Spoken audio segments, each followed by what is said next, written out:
Capítulo 3. Do procedimento penal. Artigo 48.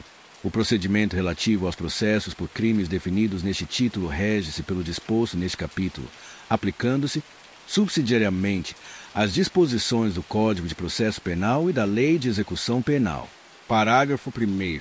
O agente de qualquer das condutas previstas no artigo 28 desta lei, salvo se houver concurso com os crimes previstos nos artigos 33 a 37 desta lei, será processado e julgado na forma dos artigos 60 e seguintes da Lei nº 9.099, de 26 de setembro de 1995, que dispõe sobre juizados especiais criminais.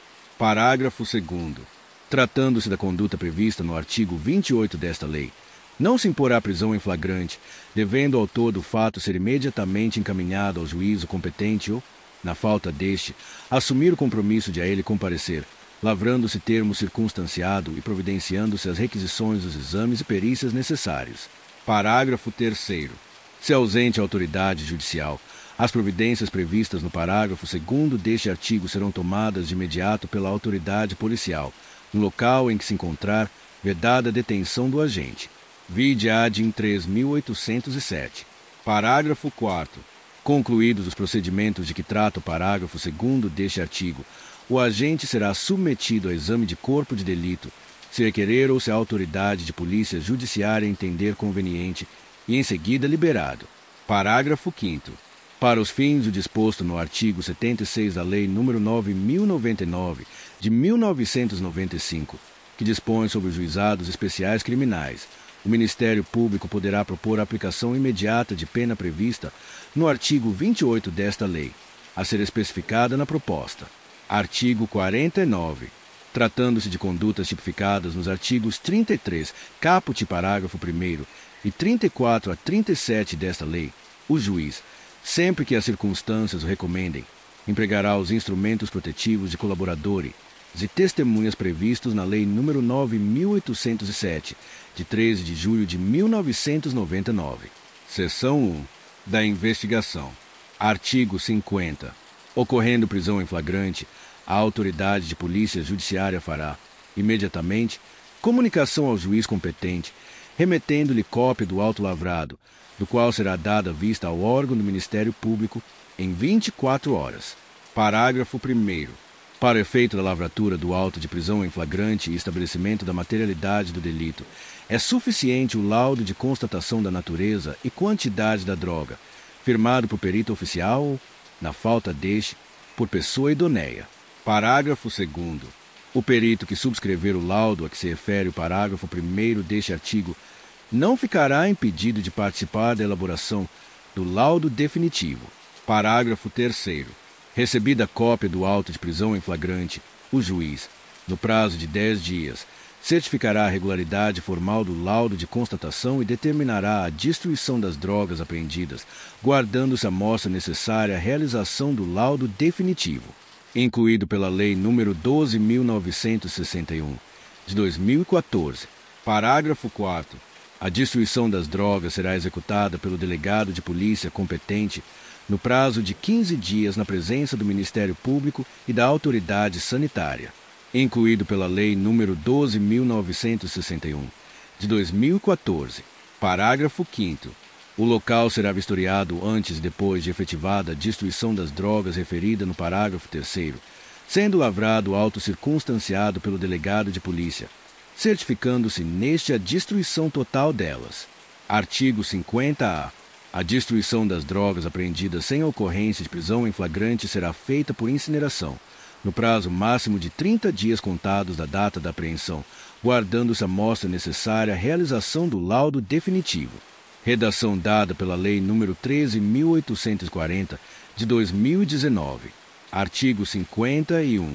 O inquérito policial será concluído no prazo de 30 dias, se o indiciado estiver preso, e de 90 dias, quando solto. Parágrafo único. Os prazos a que se refere este artigo podem ser duplicados pelo juiz, ouvido o Ministério Público, mediante pedido justificado da autoridade de polícia judiciária. Artigo 52. Findos os prazos a que se refere o artigo 51 desta lei, a autoridade de polícia judiciária, remetendo os autos do inquérito ao juízo. Inciso 1. Relatará sumariamente as circunstâncias do fato, justificando as razões que levaram à classificação do delito, indicando a quantidade e natureza da substância ou do produto apreendido, o local e as condições em que se desenvolveu a ação criminosa, as circunstâncias da prisão, a conduta, a qualificação e os antecedentes do agente. Ou, inciso 2, requererá sua devolução para a realização de diligências necessárias. Parágrafo único. A remessa dos autos far-se-á sem prejuízo de diligências complementares.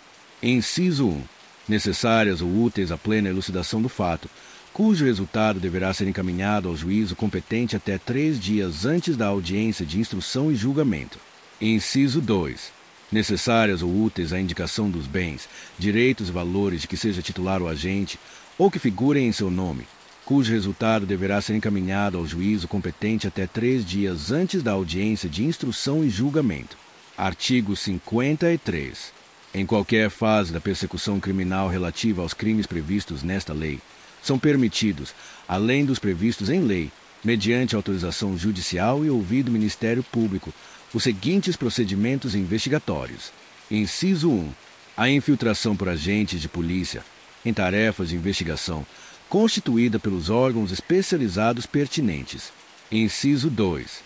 A não atuação policial sobre os portadores de drogas, seus precursores químicos ou outros produtos utilizados em sua produção, que se encontrem no território brasileiro, com a finalidade de identificar e responsabilizar maior número de integrantes de operações de tráfico e distribuição, sem prejuízo da ação penal cabível. Parágrafo único. Na hipótese do inciso 2 deste artigo, a autorização será concedida desde que sejam conhecidos o itinerário provável e a identificação dos agentes do delito ou de colaboradores. Seção 2. Da instrução criminal. Artigo 54. Recebidos em juízo os autos do inquérito policial, de comissão parlamentar de inquérito ou peças de informação, dar-se-á vista ao Ministério Público para, no prazo de 10 dias, adotar uma das seguintes providências. Inciso 1. Requerer o arquivamento. Inciso 2. Requisitar as diligências que entender necessárias. Inciso 3. Oferecer denúncia, arrolar até 5 testemunhas, requerer as demais provas que entender pertinentes. Artigo 35. Associarem-se 2 ou mais pessoas para o fim de praticar, reiteradamente ou não, qualquer dos crimes previstos nos artigos 33, caput parágrafo 1º e 34 desta lei.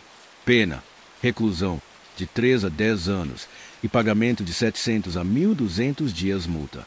Parágrafo único.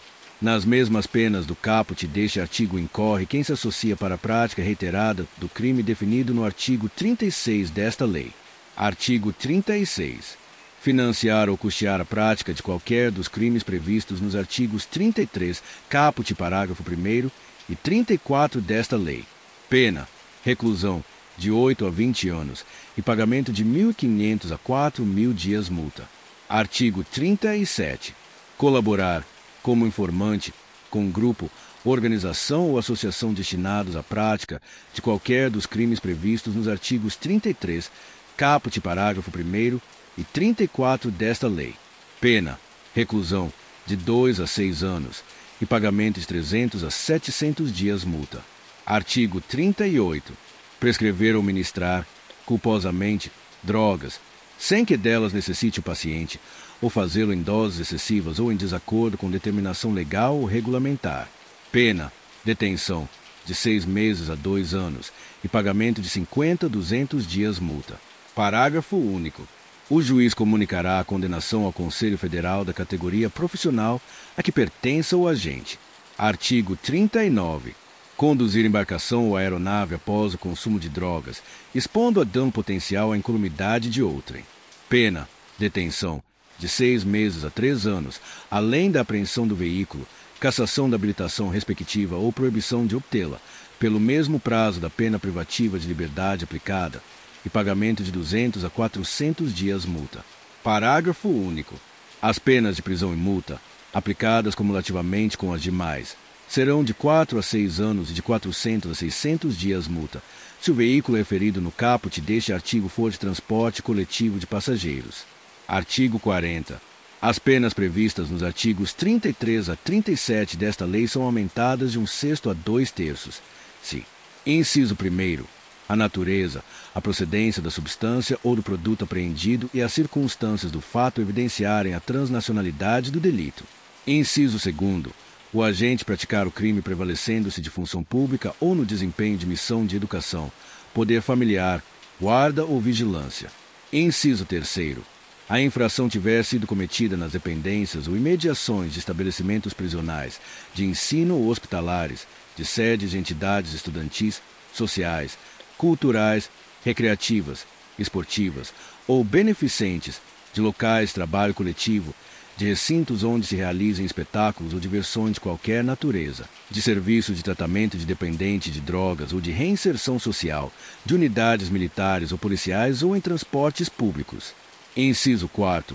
O crime tiver sido praticado com violência, grave ameaça, emprego de arma de fogo ou qualquer processo de intimidação difusa ou coletiva. Inciso 5º. Caracterizado o tráfico entre Estados da Federação ou entre estes e o Distrito Federal. Inciso 6º. Sua prática envolver ou visar atingir criança ou adolescente ou a quem tenha, por qualquer motivo, diminuída ou suprimida capacidade de entendimento e determinação. Inciso 7º. O agente financiar ou custear a prática do crime. Artigo 41. O indiciado ou acusado que colaborar voluntariamente com a investigação policial e o processo criminal, na identificação dos demais coautores ou partícipes do crime e na recuperação total ou parcial do produto do crime, no caso de condenação, terá a pena reduzida de 1/3 a 2/3. Artigo 42. O juiz, na fixação das penas, considerará, com preponderância sobre o previsto no artigo 59 do Código Penal, a natureza e a quantidade da substância ou do produto, a personalidade e a conduta social do agente. Artigo 43. Na fixação da multa que se referem os artigos 33 a 39 desta lei, o juiz, atendendo ao que dispõe o artigo 42 desta lei, determinará o número de dias multa, atribuindo a cada um, segundo as condições econômicas dos acusados, valor não inferior a 30 avós nem superior a 5 vezes o maior salário mínimo. Parágrafo único. As multas, que em caso de concurso de crime serão impostas sempre cumulativamente, podem ser aumentadas até o décuplo-se em virtude da situação econômica do acusado, considerá-las o juiz ineficazes, ainda que aplicadas no máximo. Artigo 44. Os crimes previstos nos artigos 33, caput, parágrafo 1º, e 34 a 37 desta lei são inafiançáveis e insuscetíveis de sursis, graça, indulto, anistia e liberdade provisória, vedada a conversão de suas penas em restritivas de direitos. Parágrafo único. Nos crimes previstos no caput deste artigo, dar-se-á o livramento condicional após o cumprimento de 2/3 da pena, vedada sua concessão ao reincidente específico. Artigo 45. É isento de pena o agente que, em razão da dependência, ou sob o efeito, proveniente de caso fortuito ou força maior, de droga, era, ao tempo da ação ou da omissão, qualquer que tenha sido a infração penal praticada, inteiramente incapaz de entender o caráter ilícito do fato ou de determinar-se de acordo com esse entendimento. Parágrafo único. Quando absolver o agente, reconhecendo, por força pericial, que este apresentava, à época do fato previsto neste artigo, as condições referidas no caput deste artigo, poderá determinar o juiz, na sentença, o seu encaminhamento para tratamento médico adequado. Artigo 46.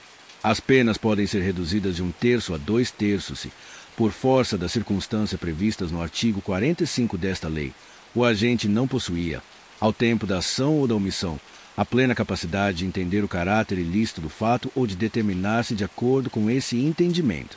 Artigo 47. Na sentença condenatória, o juiz, com base em avaliação que ateste a necessidade de encaminhamento do agente para tratamento, realizada por profissional de saúde com competência específica na forma da lei, determinará que a tal se proceda, observado o disposto no artigo 26 desta lei. Capítulo 3. Parágrafo 9º. O Ministério Público deve fiscalizar o cumprimento da regra estipulada no parágrafo 1º deste artigo. Parágrafo 10º. Aplica-se a todos os tipos de bens confiscados a regra estabelecida no parágrafo 1º deste artigo. Parágrafo 11º. Os bens móveis e imóveis devem ser vendidos por meio de asta pública, preferencialmente por meio eletrônico, assegurada a venda pelo maior lance, por preço não inferior a 50% do valor da avaliação judicial. Parágrafo 12º. O juiz ordenará às secretarias de Fazenda e aos órgãos de registro controle que efetuem as averbações necessárias, tão logo tenha conhecimento da apreensão. Parágrafo 13º. Na alienação de veículos, embarcações ou aeronaves, a autoridade de trânsito ou órgão congênere competente para o registro, bem como as secretarias de Fazenda, devem proceder à regularização dos bens no prazo de 30 dias, ficando o arrematante isento do pagamento de multas, encargos e tributos anteriores, sem prejuízo de execução fiscal em relação ao antigo proprietário. Parágrafo 14º. Eventuais multas, encargos ou tributos pendentes de pagamento não podem ser cobrados do arrematante ou do órgão público alienante como condição para a regularização dos bens. Parágrafo 15º. Na hipótese que trata o parágrafo 13º deste artigo, a autoridade de trânsito ou órgão congênere competente para o registro poderá emitir novos identificadores dos bens.